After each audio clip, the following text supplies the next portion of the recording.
Hello and welcome back to another Rush Duel Links deck profile. Today we're taking a look at the brand new high-tech dragon deck, which is basically just a bit of an update. We did get some new cards, we did get a new skill, and we did get some new fusion boss monsters, those being Red Boot, Enhanced Boost Dragon, which is kind of the primary boss monster of the deck. This is how we're going to be winning most of our games, and this is Limit 1.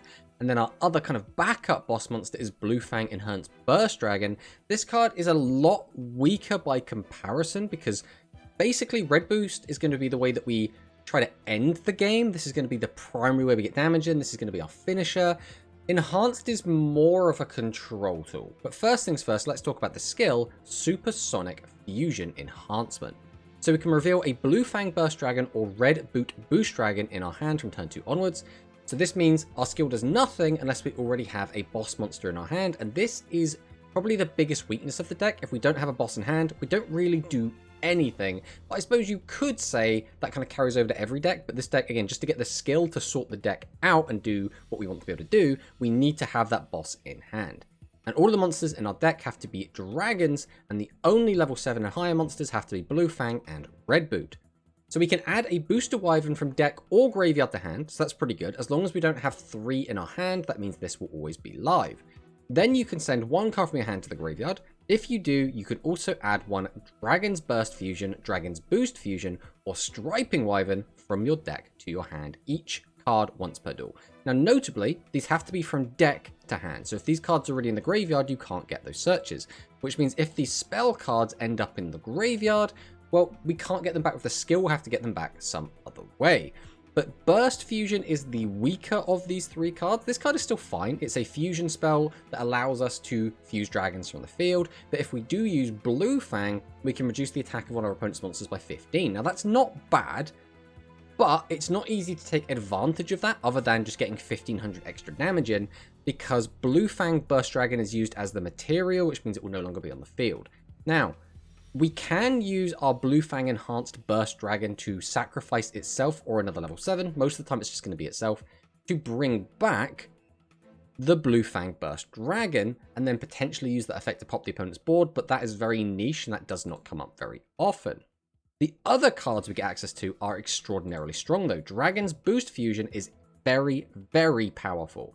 So again, fusion summon using dragons on the field. But if we used Red Boot Boost Dragon, we can send the top 7 cards of our deck to the graveyard, and then we can send the top 7 cards of our opponent's deck to the graveyard.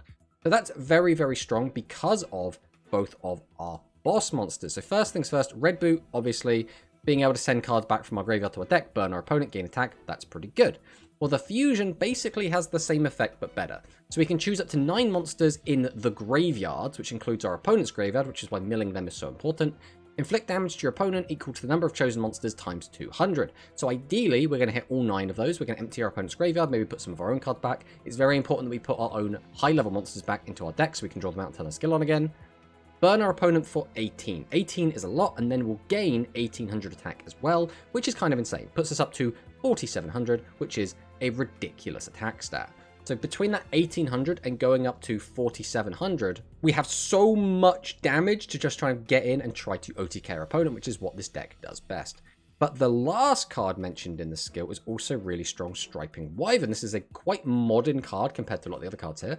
But we can send the top 2 cards of our deck and this face-up card from the field to the graveyard. Now, notably, this doesn't have to be the only monster on our field. We don't have to have any other weird stipulation. It's just send it to the graveyard and the top 2 cards, which again, we want to be milling anyway. Special summon a Blue Fang Burst Dragon or Red Boot Boost Dragon from your hand to your field in face-up defense position. And this basically means we get to get out our boss a little bit cheaper, which is quite nice. It's kind of a +1.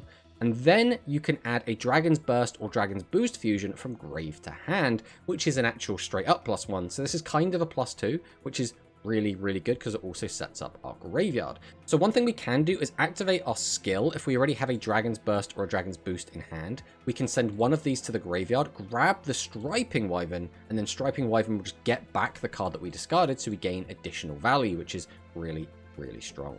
But let's go through the card by card real quick, and we can kind of mention what everything's kind of doing in here. So Red Boot Boost Dragon, again, burn, gain attack, really, really good. There will be some situations where you want to summon this more than once in a turn, and that can be really, really powerful just to get the extra burn damage and a bit of extra attack on the board. Blue Fang is an interesting card. Blue Fang actually gets to use its effect a decent amount in here because we are playing the Flap Dragon and the Curse of the Rising Light. Flipping your opponent's monsters face up means we can pop them out of the way and then get some good direct attacks in, so actually not awful. But most of the time we'd rather be seeing Red Boot Boost Dragon because its fusion is just a lot better. Then we have Double Twin. This card's pretty good because this can fix our hand sometimes. But shuffling cards back into our deck, not necessarily the best, because obviously we want to keep them in there to do stuff with like Red Boost and the Red Boost Enhanced. So it does come up. It can be really useful. It's also got 1200 attack, which is enough sometimes to close out games. Then we have Beta Burn Dragon. The burn effect on this card is actually really important. Sometimes you're able to find lethal, but only just, or you're just under lethal, and that extra 300 burn from Beta Burn actually can make a big difference. This did actually let us win at least 2 of our games while playing this deck, so I do think Beta Burn is decent. And 1400 attack, again, allows it to go aggressive. Then we have the Striping Wyvern. We've already talked about this card. This card is absolutely incredible, super, super good. Then we're playing Flap Dragon. This is in here just to, again, flip our opponent's monsters up. If our opponent's set 3, we could flip one up, do our whole burn turn, go into Red Boot, burn them, summon out Booster Wyvern, burn them, activate our fusion, go into Enhanced Red Boost, burn them, attack over the newly flipped up monster and try and OTK that way. Flap Dragon, very, very powerful for that, but also, like we said before, can flip stuff up for Burster Pop. Then we have 2 copies of DBF Rebuilder. This is sort of a worse version of Striping Wyvern, but it's still worth having in here, right? If we have one of these in our hand, we can again send one of our fusion spells to the graveyard, which is fine, and then get it back with this card, which is quite nice, and distribute it off. Then we have Booster Wyvern. This is half of all of our fusions, and this card's actually really good because if we have one of our other boss monsters, we can burn our opponent for 600, and all of these small burns do add up. So basically what we can do is we can get out our Red Boot Boost Dragon. A lot of the time this is going to burn for somewhere between 2 and 700. So let's say 700 for now, let's high roll it. That's 700 burn. Then Booster Wyvern comes in, burns for 600, so that's now 1300 burn.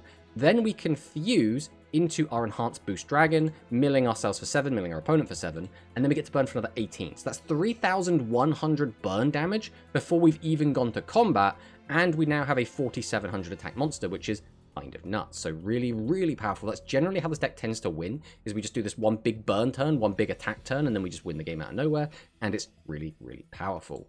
Then we have Curse of the Rising Light. This card is really strong because, again, we want to flip our opponent's monsters up because Blue Fang can pop them, as well as we want to get damage through with our big fusion play. If our opponent just sets 3, it can get a little bit annoying, as well as if we do get that draw 2, it's really, really powerful. Now, the only issue with this card is, again, your opponent has to have 1 or less cards, so as we go through, players might start to get a little bit more savvy. They might be trying to play around this and keeping cards in the hand, and if they do, this card could drop in value, but for now, absolutely fantastic.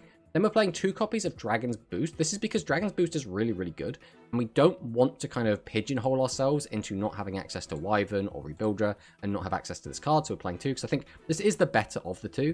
Then we're playing the Dragon's Burst. Again, this card does come up, and we do want to have this card in the deck because we can search it with the skill, so if we do end up having a long game, we can get 3 searches, which is really, really good. But this card is not as good as Boost, but it still has its place. And then for our Legend Trap, we are on Widespread Ruin. Now, we don't have any limit 1s in the main deck, and that's because we already have a limit 1 extra. So what that means is we can't play Pot of Greed, we can't play Compulsory Evacuation Device. So we have gone for Widespread because Widespread is actually really good into exactly this deck as well, and this deck is quite popular at the moment. Trap Hole, not as useful into this deck because there are ways to completely ignore it. Striping Wyvern can cheat out one of our bosses, then we fuse off, and then Trap Hole doesn't get to interact with that whatsoever. So we've gone with Widespread Ruin for this, although it is a little bit detrimental in the Light Galaxy matchup. But we haven't actually got any Legend spells, and the reason why is the only one I think I would probably play is the Monster Reincarnation, and this deck, although it has pretty good ways to plus and gain a lot of value, quite often we find ourselves without spare cards, so I don't really like using that, but it could be a really good way to get a boss monster back to your hand to turn on the skill. So if you were going to play a Legend spell, I would think Monster Reincarnation is the best one. But how does this deck play in practice? Well, we've kind of already talked about the gameplay loop. You basically have to find a boss monster, and if you don't have one, you're not playing the game. If we don't find one of these 6 cards, we're literally not doing anything. We're setting 3 monsters and praying. If we do find a boss, we can do our whole combo, try and OTK our opponent with Red Boot Enhanced. If we get stuck with Blue Fang and no Red Boot, we can still make plays, right? We can flip our opponent's guys up, we can pop them, we can go into our Enhanced Burst Dragon, we can try and get our opponent's cards out of the way and try and get some damage in, but typically we're not going to be OTKing with Enhanced Burst Dragon. We will just kind of control the board, right? We'll try and pop some of the stuff, try and flip some stuff up, get some damage in, make a big board and try to not get OTK'd on the crackback, and sometimes that is enough. But overall, I would say this deck is actually really strong. This deck is unbelievably consistent at just killing your opponent.